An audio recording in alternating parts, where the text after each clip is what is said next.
So single అయితే 450, any 2 అయితే 850 అండి. ఎనీ 2 850, సింగిల్ 450 ఫ్రీ షిప్పింగ్ అండి. ఫ్రీ షిప్పింగ్లో ఇచ్చేస్తున్నాను.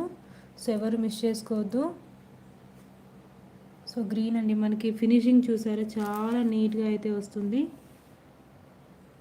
సో మనం బయట ఈ డిజైన్ వేయించుకోవాలి అనుకుంటే 1000+ అవుతుందండి. ఈజీగా 1000+ అయితే అవుతుంది. సో జస్ట్ మీకు 450 ఫ్రీ షిప్పింగ్లో అయితే వచ్చేస్తుంది. సో మీరే ఆలోచించే క్లాత్కే అవుతుందండి 150 to 200 అవుతుందండి. ఓకే, సో 200 మనకి క్లాత్కే అవుతుంది. సో డిజైన్ మీకు ఇంకొక 200లో డిజైన్ కూడా వచ్చేస్తుంది. 250, సో డిజైన్ కూడా వస్తుంది. ఓకే, సో ఎవరు మిస్ చేసుకోవద్దు. So single piece 450 free shipping అండి. 450 free shipping. So any 2 850 free shipping అండి. సో మీకు 50 రూపీస్ లెస్ అవుతుంది. సో ఎనీ 2 తీసుకుంటే. ఓకే, సో కలర్ అయితే మెన్షన్ చేయండి. సో